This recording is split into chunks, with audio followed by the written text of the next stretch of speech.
gonna get to 106. It's kind of a bad choice because the Specter is built to be a critical rating kind of gun. It starts out with 20% critical rating on it, critical hit chance. But essentially, if you have a gun that is built for crit rating, you want to be hitting zombies more often so that you have, more high critical rating hits. So if you have an affliction weapon that unloads a clip like this one in 2 seconds, because it shoots at 14.16 bullets per second, meaning that I get 30 bullets out in about 2.1 seconds or so. I have a reload time on this one of 1.3, so in the 1.3 seconds that I'm reloading the Specter, the husk are getting damaged by affliction. And then next time I reload the gun, I unload the clip again in 2 seconds, so I'm unloading clips faster on them, getting more of that crit rating, taking advantage of it. If you're going more the snare way, since you do get a huge boost when you make it into shadow shard and damage, essentially, you want to go with the damage build. That's what I would run with the shadow shard build with snare. Essentially, I'll rather get straight damage for sure rather than, split the chance of it. Also, when you go shadow shard, your fire rate drops. So it's one of those things where you're hitting the husk less with your gun, but you're also extending the amount of bullets you shoot out.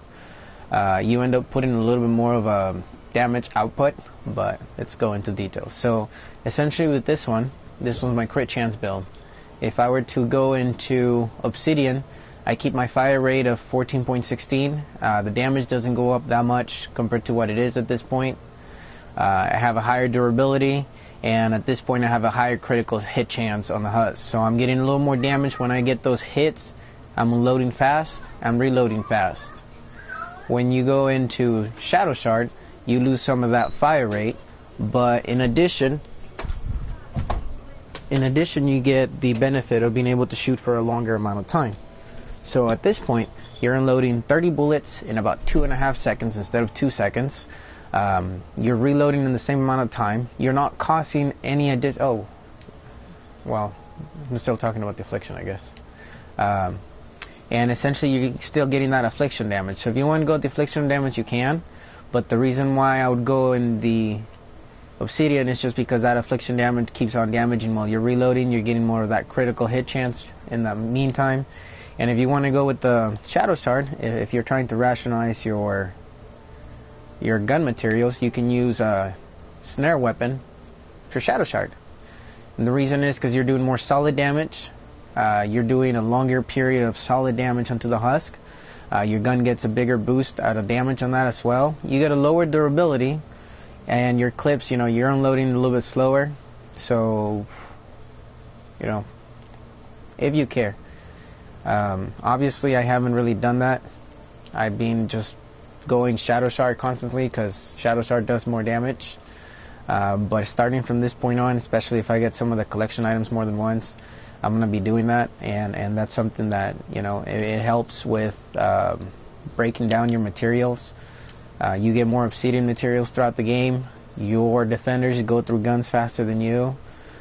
So if you go with the affliction damage and you give it to your defenders, you can keep them obsidian. Use those guns for your defenders specifically that do less damage with affliction. They break down faster, and you can keep the shadow shards to craft for you. That's essentially what I do.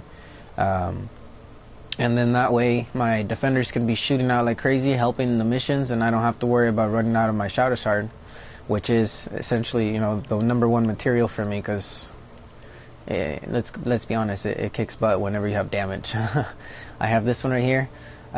This one's the one I built for me, shadow shard, and this is the one I built for my defenders. It's obsidian. It should, with guns, I'm gonna keep the affliction ones in obsidian from now on, and the snares in shadow shard from now on, just because I feel like you can maximize the amount of materials you use. You can maximize the gameplay you do with your defenders, and mix and match. You can try them out for yourself, which ones you like better. Sometimes, if you play with the affliction damage with obsidian, you might be happy with it because you're unloading the clip faster. The guns are lasting longer. You're causing affliction damage while you're reloading, and you're causing affliction damage in 6 seconds while you're, shooting at them. You're getting that 30% damage boost to your shots when you're hitting an afflicted damage husk. Same goes with the snare. You're getting that 30% extra damage at this point during those 6 seconds you're shooting at them. With the snare, you're slowing down the husk, you're shooting your gun less times per second, your clip is lasting longer, so it's kind of a trade-off at that point.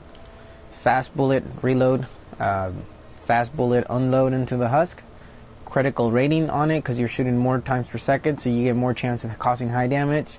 You're causing affliction damage over time, you're causing affliction damage with your reload, so that kind of makes up for the damage that you're not causing from getting that boost into going to Shadow Shard. And again, this is kind of, I wanted to show what the difference is between the two. I would rather go with something like this for a snare, a solid damage build, and something more critical rating for an obsidian build. And I, just to go over the reasons really quickly again, I go with damage build on the Shadow Shards because I want to know how much damage I'm doing for sure. I want to know that I'm hitting the husk and I'm hitting them hard. The bullets are going for a little bit longer of time, so I get additional shooting time. And in the reload time, it gives me time to do everything else I need to do, like see if there's any of the big husk, any smashers, any screamers are shooting or hitting hard. But I don't do additional damage. With the critical build though, I feel like it's more for defenders, especially if they have, there's a lot of defenders that have a high, they have a high crit chance. This one kind of sucks because it doesn't, but I'm working on them. See, this one increases the crit rating, it increases just the crit rating. I haven't gotten a good one yet. Weapon damage.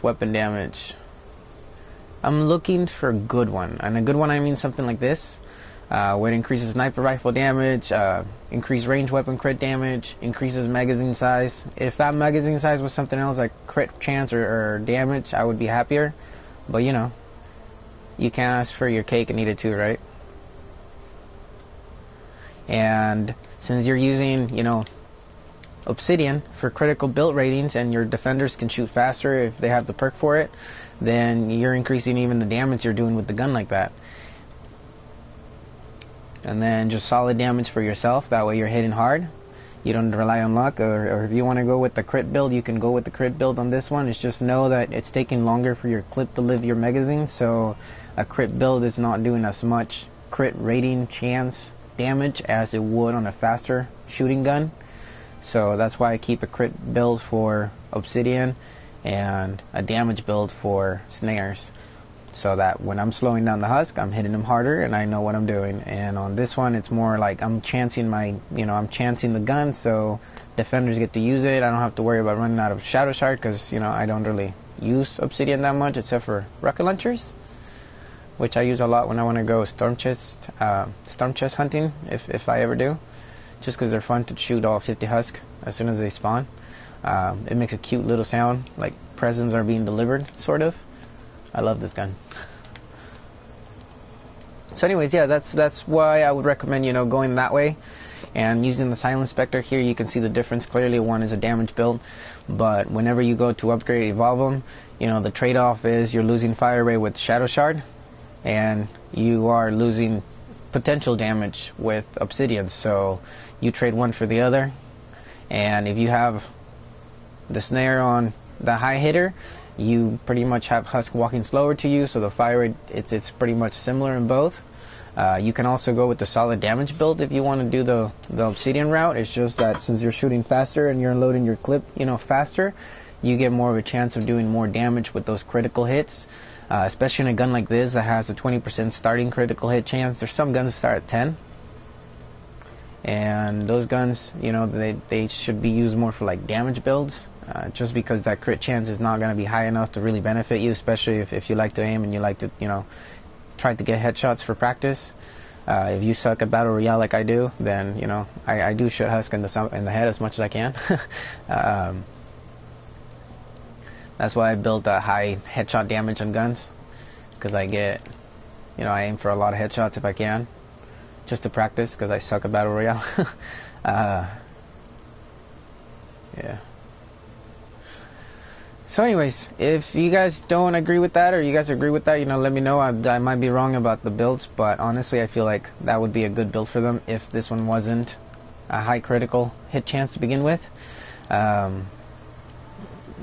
This is the build I was actually just going to run with on this one. I was about to evolve them both into, one shadow shard, the other one obsidian, but I want to get the XP to get them all the way to 106.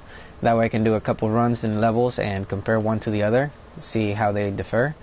Obviously I want to be able to get the perks to gold, but at this point, it's slightly better, but not that much better as to really make a difference, except for that critical rating. That's the only thing that I do wish I could get higher, so that it shows more of a difference. But a little something that hopefully that makes a little more sense, rather than my video that I made yesterday. I feel like I didn't explain enough why I was going one over the other, and it's mostly because of the fire rate and the damage trade-off that I do it for. And then that way you can run more of your materials, you can play more with the game, and not just store that obsidian like I do, because I don't craft that many rocket launchers, if that makes any sense. As far as the item shop, I'm working on getting Wukong so I can put in my collection book, but it's one of those things where if you can get the gold, I would make sure I get the heroes. Just you can always put them in your collection book. Most of these heroes are gonna change to be unique according to Epic. Should be coming up soon. Lynx is not gonna be a Flitfoot. Zenith is not gonna be a Ted Shot. This guy's not gonna be a hot fixer. They're gonna be changing. At least that's as far as I'm concerned, as far as I know. Another ones that are gonna be changing are the where is it? Come on. I haven't leveled him up. Tony, he's gonna be changing. He's not gonna be a Vanguard, I believe. They said he's gonna be unique. So it's gonna be Carlos, which he's a soldier. Carlos is gonna be changing. He's not gonna be a shock trooper. Where's the other ones? Is that it? There's gonna be a couple heroes that are gonna be changing. They're gonna be unique. So if you have a chance, get them at the store. I would, just to have them in the collection. This game is all about collecting items, and that's why I'm glad they brought back the lunar llamas. There's a couple of items in there that I kind of missed out from. I started playing at the end of this event, Fortnite, and where is it? Event people. Springtime? No, Chinese New Year. Yeah, I got most of this on the birthday llamas, actually, believe it or not. That's why I don't have them in my collection book. Most of this heroes and stuff that I caught up with came from the birthday llamas. At the Chinese New Year's, I missed some of that stuff. So if you missed some of the items in there, make sure you get a couple of tickets. Again, if you want to farm quickly for tickets, use build the raider missions, use rescue the survivors, use encampments. Even encampments are slightly easier to do than the next easiest mission, which would be refill the home base, which is a 6-minute fight altogether when you think about it. But you can just do 2 builds and get it done with 2 3-minute fights. If you build the quick 45 angle floor launcher combo with ceiling traps and floor traps getting into it, you should be able to defend it. And then after that, deliver the bomb has a 4-minute fight. And if you want to get into longer missions, retrieve the data and Atlas missions are 7-minute fights. So depending on what you feel like doing. Where's the dragon stuff? Jesus. Dragon weapons. I managed to get 1 of each for my book, but I would like to be able to get the opportunity to get a couple, especially the launchers and some of the dragon rifles. They used to be pretty strong. They got nerfed a little bit from what I heard, but they're still pretty good, especially if you want to be running like a triple build, like a fire, nature, and water. This is probably one of the best fire weapons they have. It hits hard. The damage on it doesn't seem to be that high, but it hits hard. When you're using it against Nature Husk, they kind of melt, even the smashers. Where is it? I always go with the damage build. And I'm going to start to change them up a little bit, but it's going to take some time. So yeah, this Dragador, even though the damage on its own is not that high compared to other guns, those headshots on the smashers just take them away. And then of course if you have something like the Founder's Drum Roll, that's another medium ammo that hits hard, especially if you're fighting Fire Husk. If you run a combo with that, and it kicks butt. Buzz, not that great, honestly. But yeah, Essentially, if you keep your guns split that way, you'll be able to you better utilize your materials, and you know you'll be able to craft as many guns as you want for your defenders without having to worry about how quickly they run out. I feel like defenders shoot faster than they're supposed to. I had a defender that would go through 250 of my sniper ammo on the obliterator somehow, when I couldn't even shoot 100 times during the whole time we were fighting. So for some reason, you know, those guys shoot faster even if they don't have a perk on it. Maybe that's why your guns run out faster, and that's another reason why I do critical builds with obsidian guns for defenders. I hope that helps. Thank you. Thank you.